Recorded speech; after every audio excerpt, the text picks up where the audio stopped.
Hi, my name is Leslie Powers. I'm a clinical social worker. I've been working in the field of social work and mental health therapy for over 30 years.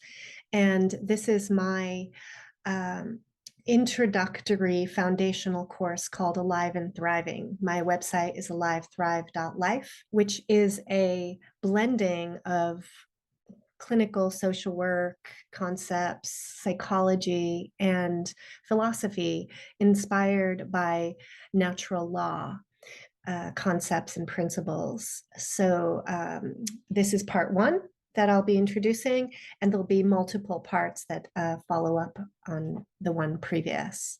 So I'm going to pull up my screen share here and start my presentation. All right. So, alive and thriving, awaken your true potential by taking responsibility for your personal psychology, lifestyle choices, and holistic health.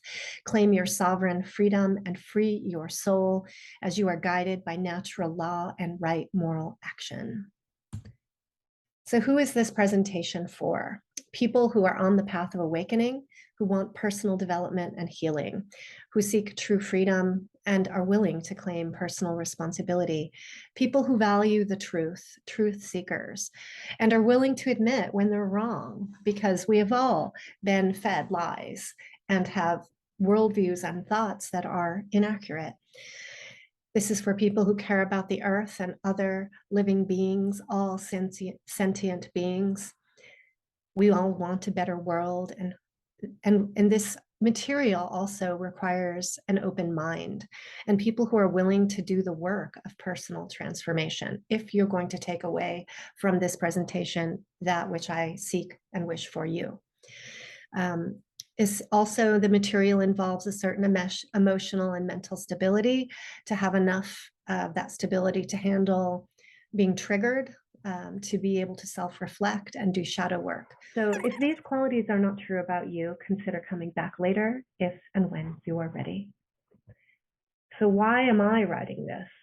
This overview is intended to address the resistance that people have for change, which results in the enslavement of our whole humanity. It is meant to empower and to free you. The path of self-inquiry, personal healing, and holistic wellness are essential for us to overcome the forces of evil and chaos which currently dominate the world. Additionally, we need to recognize that there is such a thing as actual truth, and that if we live by principles of natural law, or what we might call cosmic law or God's law, that we will be guided towards a peaceful and harmonious society. Natural law principles guide moral behavior, and moral behavior creates a peaceful society. This is a guide to help people face and break down the factors that block their growth and personal potential. This guide integrates philosophy with personal and social psychology. This overview invites you to do the necessary inner healing and shadow work that can integrate your consciousness, free you from the confines of mind control or social engineering, and bring you to the experience of true freedom and social harmony. By developing inner mastery or inner monarchy, we become less vulnerable to external monarchy, mind control, and social propaganda meant to make us subservient to self-serving agendas. If we are not conscious, we may not even know that that is happening. I'm writing this because I care about humanity, the earth which supports us, the quality of our lives, and the freedom of future generations. And I care about the truth. The real problem is human acquiescence to our own enslavement, a quote by David Icke. This meme says, the human tendency is to believe anything that comforts and deny what discomforts so that unpleasant truths are simply ignored. People put their heads in the sand, and therefore we become enslaved due to not facing the truth, not facing the issues that lead to this ever encroaching enslavement of our freedom. The symptoms are many and are represented by these various photos and pictures, right? People are not coping well with their stress and turning to substances, pills, addiction.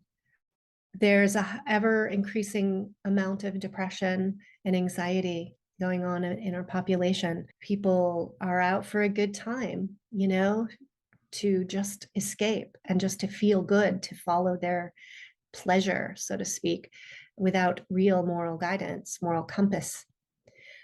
People are on ever increasing amounts of medications, prescribed pharmaceuticals and psychotropic meds. People are following, advice that's not based on reality and becoming subservient to malevolent agendas, honestly. And people are putting on false faces and presenting themselves as well and happy when in fact they're not. So it's a shitstorm. How did that happen?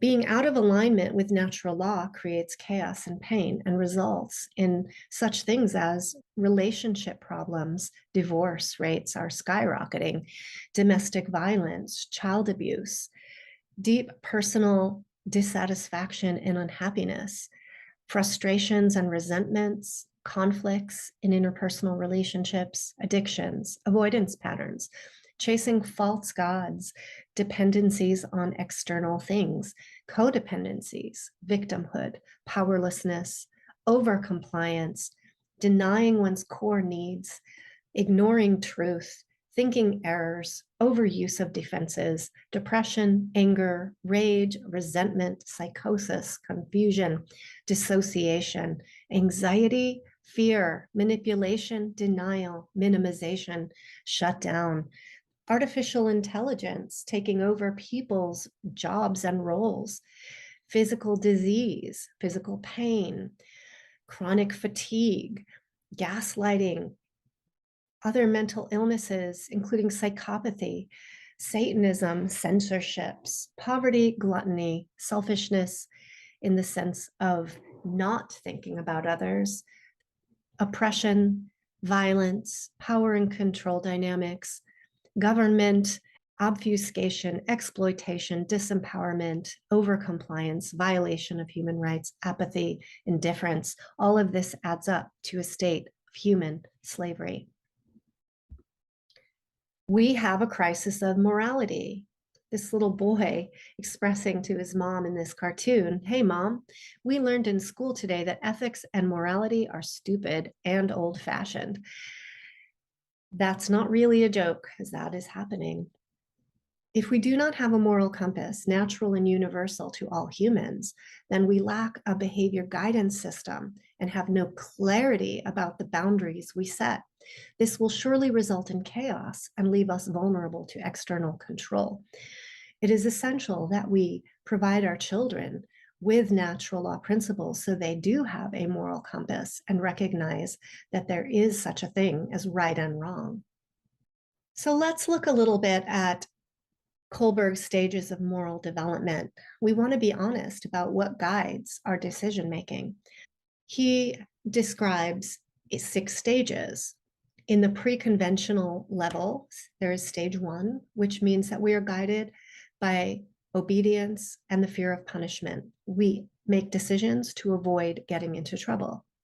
Stage 2 would be individualism and exchange. What's in it for me? What I'll give something as long as I get something back. I want to decrease pain and increase pleasure. The level 2 is the conventional stage or conventional level, which includes stage 3, the good boy, good girl stage. What makes me look good and gain the approval of others? I want to be seen as a good person, a nice person. I don't want to be seen as bad. I don't want to be judged. So I'm guided by those results. And stage 4 is the development of a concept of law and order, which is externalized because that's the rule, because that's the man-made law. And the level 3 is the post-conventional level, with stage 5 being an understanding of social contracts, this idea that it's important to think about the common good and the welfare of others, that when I make a decision, I will think through how is this going to impact others. And then stage 6 involves a principled conscience where we're operating through personal integrity. We follow our principles no matter the cost. That's a very courageous place to be in moral development. So where are you? The areas of your life where you make decisions with lower level morality are the areas where you likely have some unresolved issues. These immature shadow parts are motivated by unconscious needs for the most part, and you may not have questioned them. You know, here's this little guy. He says, hey, you look here, follow my rules, right? Where are you at in this process? Inside yourself, how do you make most of your decisions? This cartoon says you can't legislate morality, thank heaven. Those are the politicians and the human lawmakers, the CEOs of companies who are making advertisements to sell you their products so that you look good, right? So let's think about this concept that internal boundaries create external freedom.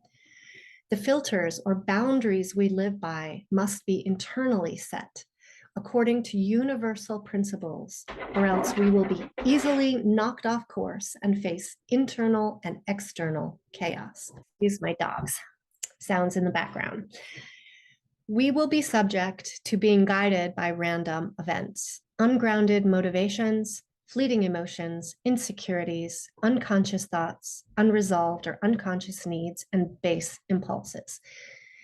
This involves reactivity, reaction, instead of response. If we are not clear about our moral compass and not grounded in self-love, as well as universal love, then we are vulnerable to unhealthy power and control dynamics happening at all levels of our lives. We run the risk of relating to others through immature stages of morality, immature impulses, an undeveloped ego, and from a place of insecurity and neediness. By living our lives through a moral compass and remaining committed to self-responsibility, our freedom increases and we have a stable platform from which to create and individually express ourselves. People are cut off from true freedom, and without freedom, people do not thrive. Therefore, people are not thriving. So these are some old images, but they're very valid. We have an epidemic of chronic disease in our country, in our world, and the causes, the roots that create these diseases are largely based on lifestyle choices. And yet people continue to make choices that lead to death and disability prematurely. Heart disease, cancer, chronic lung disease, strokes, Alzheimer's, diabetes, and chronic kidney disease are examples of chronic illness that we have an impact on based on our choices. And at least at the time that this was made, at least 6 in 10 adults in the US have a chronic disease, and at least 4 in 10 adults in the US have 2 or more. And with those come lots of pharmaceuticals. Now, there's also a development of problems related to sitting way too much in our lifestyle, and our jobs and more involve sitting for hours. On average, Americans sit 11 hours a day. Our sedentary lifestyle leads to disease. It's becoming so clear. Jiddu Krishnamurti once said, "It is no measure of health to be well adjusted to a profoundly sick society." In order for us to be mentally healthy, it involves also improving the health, the mental health of our society. When we are in a sick society, we cannot help but take on some of that residue of unhealthiness. And without consciousness, we are just merging with that. This is about identifying how can we move out of that dysfunction into true mental health. And this inevitably will include caring about our society and doing things about it. Fish don't know they're in a tank. Fish don't know they're in water. And they certainly don't have, for the most part, the awareness that they're being captive. Our personal consciousness and perceptions of happiness are shaped by our society and patterns of culture and the information and experiences we encounter. We often don't realize how closely this is all intertwined. Sometimes we're not conscious that we are being trapped, shaped, or programmed by outside forces, or that a lot of the information we grow up with is simply false. We may not see the ways in which we're being bound and contained. Sometimes societal change happens so slowly that we don't see it happening, or we perceive that change as normal or even necessary. This backdrop of culture, politics, media, and human governance is our water, and our choices in response create the walls of our fish tank. Psychological defenses protect our worldviews and often create the illusion of safety, security, or stability. Because we are familiar with something and know it well does not make it right or good. For example, children who live in families with generational abuse don't have a template for that experience being abnormal until they've looked outside at something different to compare their experience to. Human beings have the capacity to adapt to extreme circumstances and then call it normal. Oppression can become internalized as repression, where our expression is thwarted. Free and happy? Not. This guinea pig with all his hair flying out all over and looking crazy says, why, yes, I am a bit stressed. Why, do you ask? A lot of us kind of look like that, more than we like to admit. As Americans, we claim we're free and that we have many choices for happiness. But how happy are we really? Yes, we live in an overflowing and abundant society, but are we free? Those symptoms that I described earlier really demonstrate to me that people aren't really on a path of true happiness. People are in stress and distress. Why are so many people depressed and anxious, dissatisfied with their jobs? Why are there so many divorces and children from broken homes? Why are so many people abusing alcohol and other substances? Why is there so much child abuse, people in jail, people living in the streets? This just doesn't look like happiness to me for individuals or as a society. Too many people feel trapped. I see many people, and in my work, I talk to many people, some of which appear to be functioning okay externally, but internally they're miserable, unsatisfied, unfulfilled, frazzled, worn out, spread thin. I relate to that. Disillusioned, frustrated, and stressed. Suffering from unresolved trauma, people are insecure, struggling with poor self-image, reactive, repeating negative patterns, feeling highly anxious, having panic attacks. Underneath this lies a self-loathing. People are feeling afraid, ashamed, unworthy. And so many people are not living up to their full potential. We're stuck in a rat race. Many of us feel that we are caught in this rat race, or we feel that we're running in a hamster wheel around in circles, counting the days until the weekend, working for our next paycheck and our next vacation. We have comforts, but not contentment, access to a multitude of stimuli, but unsatisfying connections. Many people barely enjoy their jobs and work only for the money. Or if they like their jobs, they work long hours and have a poor balance of time for their families or other meaningful activities. People link to external structures because there is no time or resource to create their own. Working for money that is gone in a heartbeat, scraping by paycheck to paycheck. Our hard-earned money is quickly gone on rent, utilities, smartphone bills, insurances, material possessions, beauty products, and pleasure seeking. Entertainment, escapes, entrainment. Working to escape our everyday lives. People doing what they want often means chasing short-term pleasures, or releases from their stress. Our rubber band lives. We bounce between a rushed pressure to produce, achieve, and accomplish, followed by a rebound of release and escape from the stress of our days. We are stretched thin. People immerse themselves in petty distractions and unfulfilling addictive cycles. Modern technological trends such as social media, Netflix, and video games exploit and perpetuate this cycle. This repeating pattern of work and then recreation becomes habitual and creates a rather shallow level of living, keeping us far from our creative capacities. People seek lasting happiness, but rarely find it. Deep satisfaction, inner peace, and a sense of purpose evade so many. And I assert that people are misdefining what happiness even is. People look outward for solutions. They look to religion, government, doctors, or things that money can buy.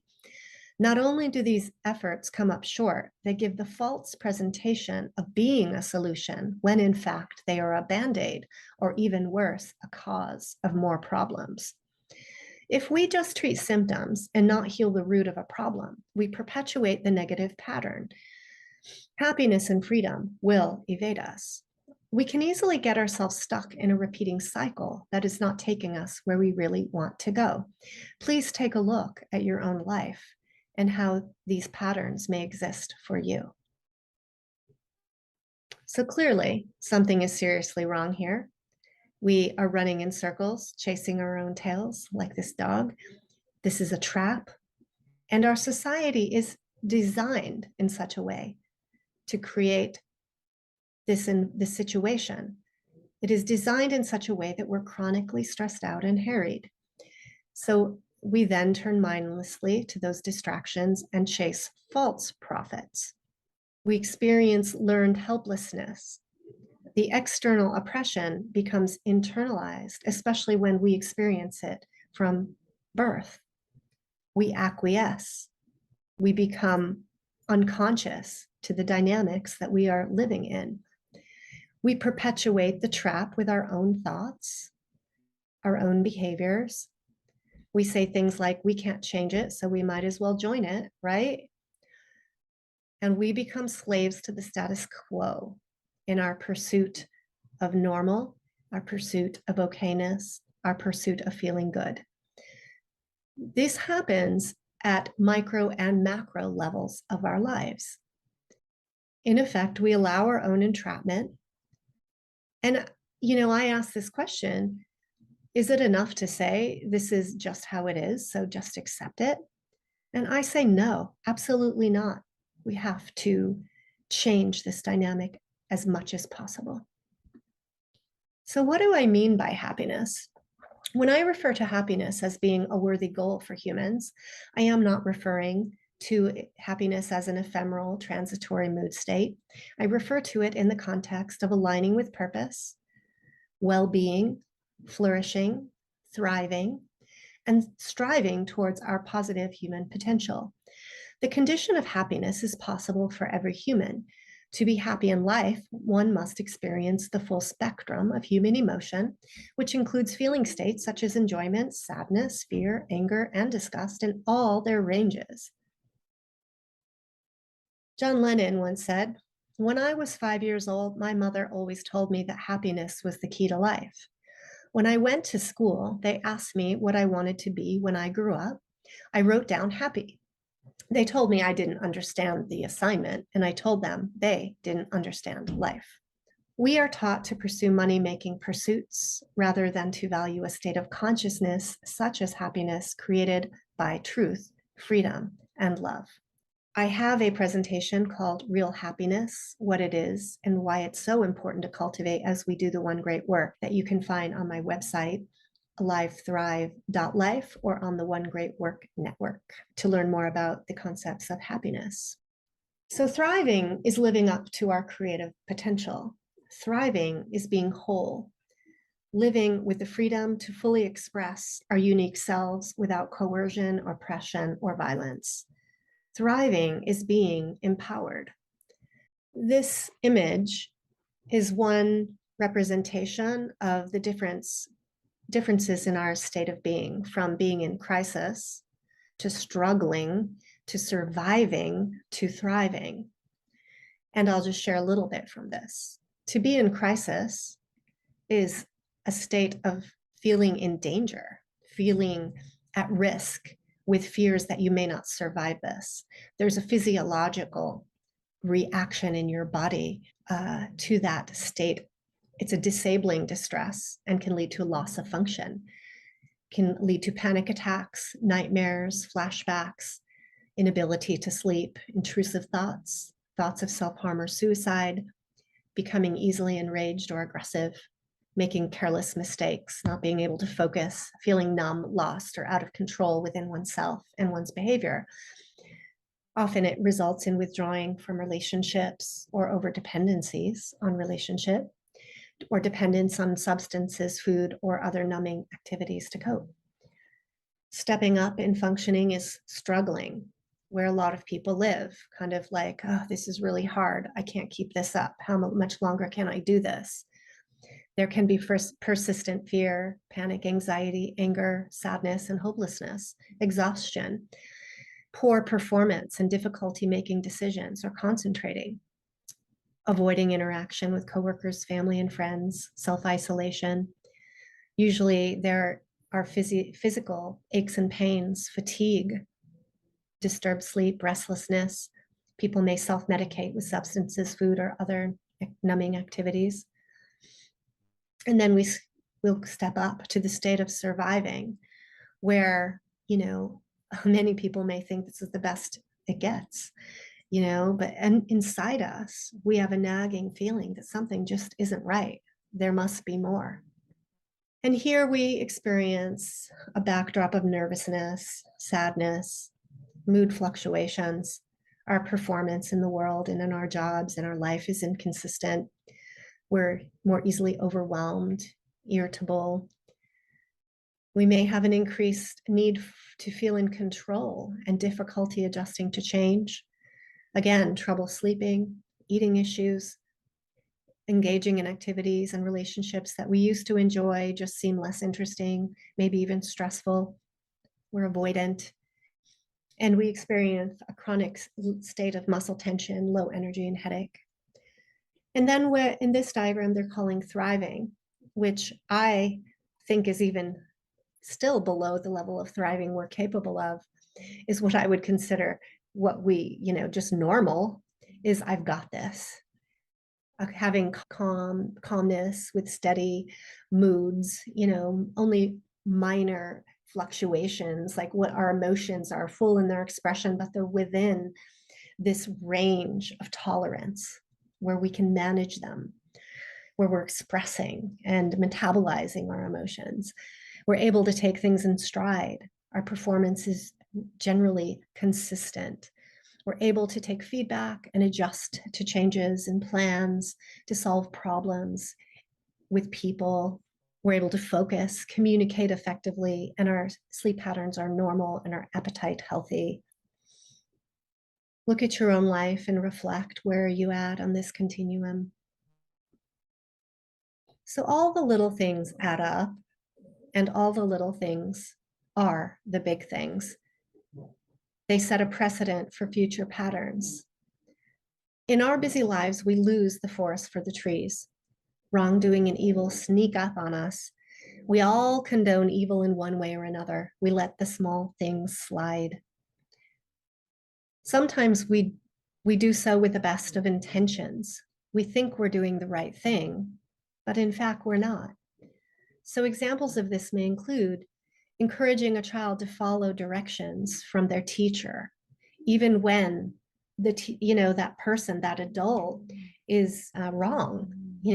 When we focus on compliance and tell our children not to speak up, we are clamping down on their spirit. We're teaching them to be rule followers instead of free thinkers or critical thinkers, to not get in trouble. Just do what you're told. Don't get in trouble, right? Sometimes we tolerate bad treatment from others. Maybe somebody's sarcastic and they're making digs at us and they're saying it's just a joke, but really they're putting us down. Maybe we let things slide too much in our relationships. You know, we let a jealous partner search our phone or track us on an app, right? Restrict your social life. Sometimes we follow a rule despite the moral consequences or the harm caused by it. You know, and this could include, tolerating ever increasing government restrictions, all the red tape and hoops and taxes and escalating fees that we just sort of like, we cow down to. So what evils do you condone due to acquiescence? And also think about how that can add up and create bigger problems, not only for yourself, but for your children and for the world. Repression and oppression. Repression is the unconscious exclusion of painful impulses, desires, or fears from the conscious mind. It is the act of restraining or subduing.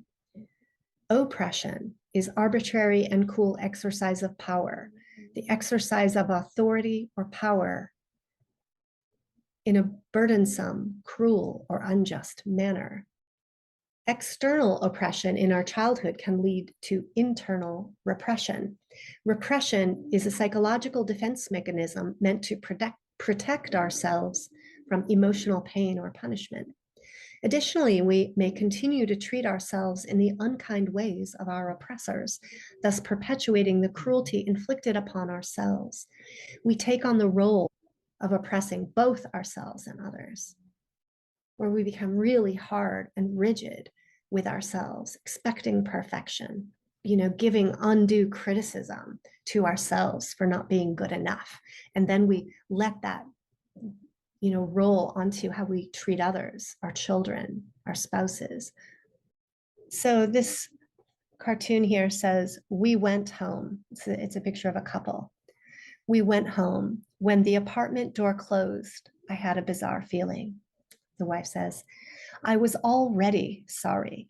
I had suddenly become a married woman. I had conformed to society while I had always wanted to remain in the margins in my mind. A married woman wasn't like me. It required too many compromises I couldn't accept, but it was too late. So basically, not that marriage is bad, but she's saying for her, she denied herself. She knew something about herself, but she went against it to meet a social norm, which then after she did it, she knew in herself that it was a mistake for her, and she felt trapped. And yet, as many people do, because they're seeking to do what you're supposed to do in life, right? You get married, you have kids, you have a job, you buy a house, you go on vacations, all this, right?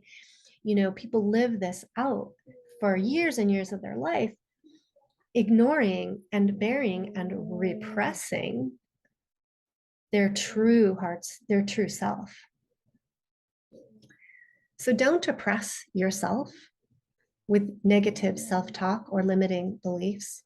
Don't repress your imagination or hope.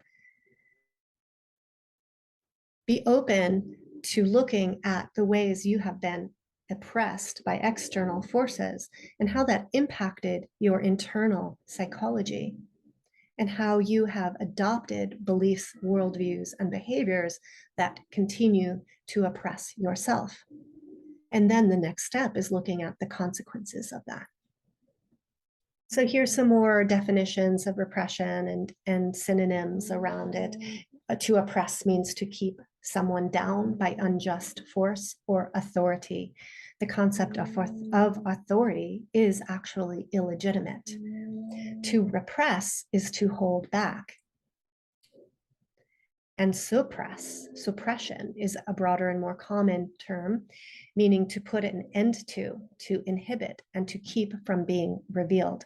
So we end up repressing experiences and emotions and thoughts, and then we suppress them. We suppress them from our awareness. We inhibit them from being revealed to us. That becomes the subconscious or unconscious. So there is inevitably a correspondence between internal and external states. When we suppress emotions of feeling, say, powerless, they may come out in external states of oppressing others, being the bully, for example. And this can happen on the playground as a child and then continue on in that person's internal psychology into their adulthood, where they may take on jobs or roles in life where they continue this power dynamic of oppressing others, whether it be through, say, domestic violence, or jobs where they get to exert control against others. External conditions of government, economic systems, belief in authority, manufactured hierarchies and bureaucracies all create compartmentalization and confusion. The oppression operates at all levels of our lives, from within our own minds to our global condition. As above, so below, as within, so without. Our own minds often mirror that which is around us. Our own minds become compartmentalized like the external conditions. In order to function in the world, we have to compartmentalize our psychology, our minds, our thoughts, our needs, in order to do what we need to do to survive and to be judged well in society. And through this, we fall into willful ignorance. Then there's groupthink, which dangerously drives our behaviors, and sometimes we become the bully. We join in.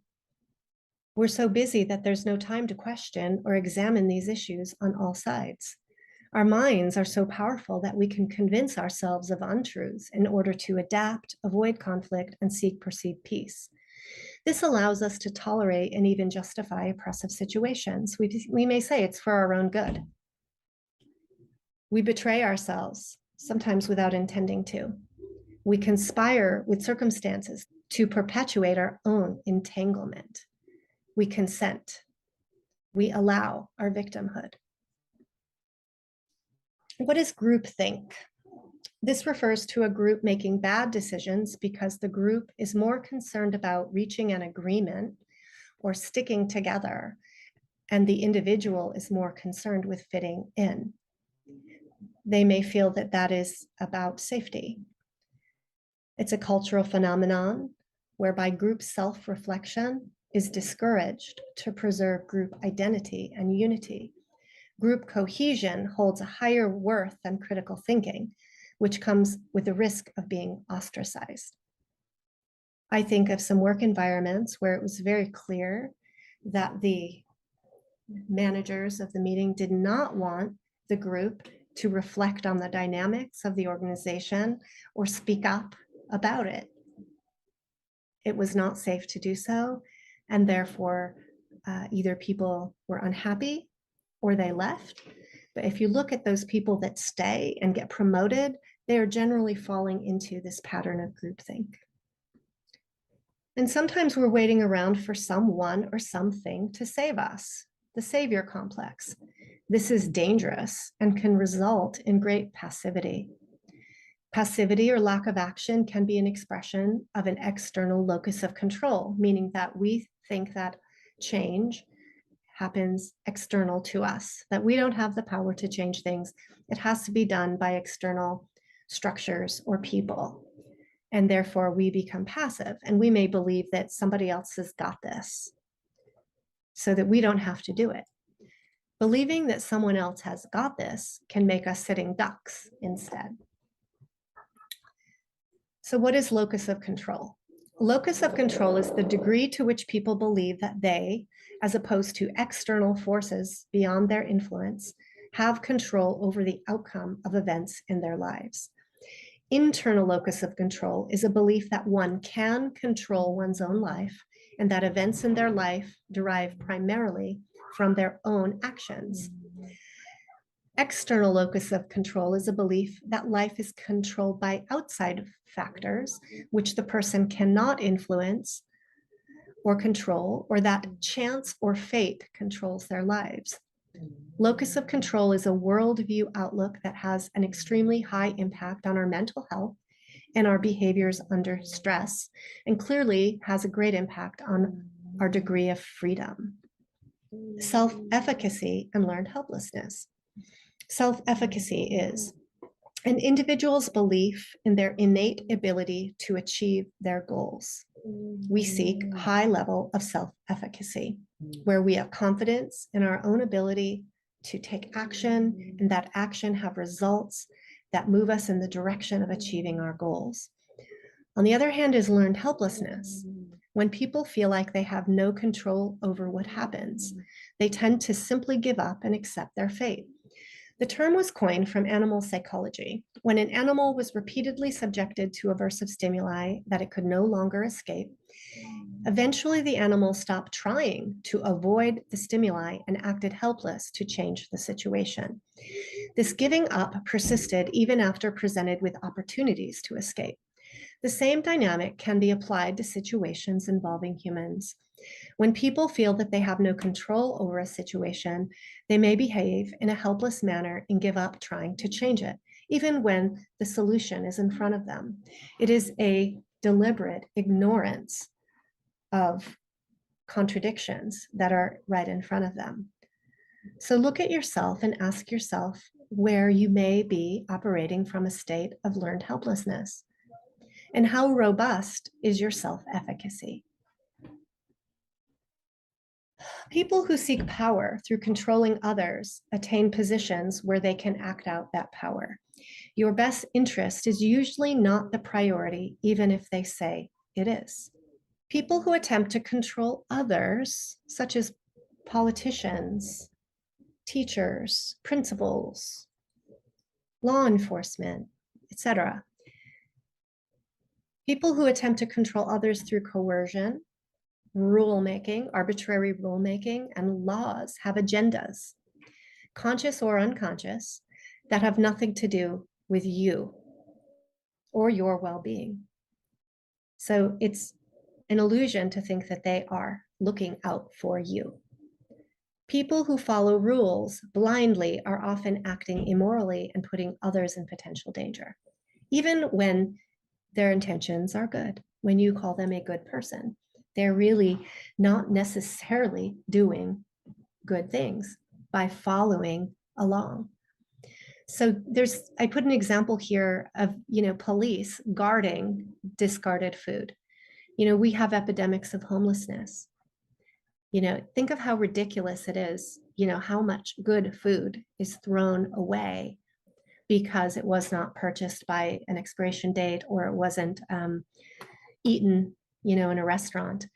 And yet, when you suggest that that food be donated or given to homeless people, hungry people, often the answer is, oh no, we can't do that. It's against the law. There's a rule against that. And it's thrown away and lost and wasted. And in this picture, there's this ridiculous example of police actually guarding the discarded food to prevent people from eating it. So rule following can be harmful. Oppressive rules and laws wrongly steal freedoms from all of us. This cartoon says, remember the golden rule. We must all live by the golden rule, says the king up in his safe little turret in his kingdom. And down below, one guy says, what the heck is the golden rule? And the musician playing says, whoever has the gold makes the rules. Unfortunately, that has become the golden rule that is dominating in our world. Human-made laws change and morph over time and place,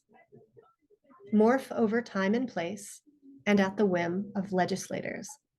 They are often arbitrary and inconsistent. Man's laws, based on dogmatic beliefs, are complied with due to fear of punishment much of the time and can be morally wrong. The negative results of rule following include the loss of rights, the loss of critical thinking skills, dumbing down, corruption, tyranny, socialism, fascism, communism, in short, slavery. Ask yourself, whose rules are you following?